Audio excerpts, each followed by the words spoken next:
Looking for help on trying to resolve an issue with your device? The Motorola Software Fix PC app can help diagnose and resolve issues on Motorola and Lenovo Android devices, including phones, tablets, and smart devices. For software issues, the rescue option can be used to provide a full software update.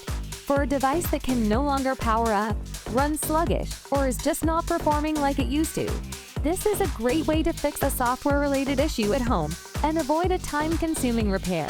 To get started, visit Motorola.com and navigate to Software Updates. Then click on the Software Fix option. Simply download the tool to your PC. Follow the step-by-step instructions to connect your device using your USB cord. Download the firmware and run the rescue software update.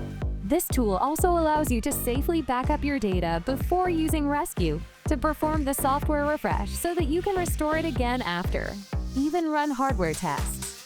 Test your phone's touchscreen, GPS, microphone, and more. Plus, there is a toolbox of additional features worth exploring. For example, create your own ringtones or capture screenshots. With the software fix, enjoy peace of mind and keep your device running smoothly.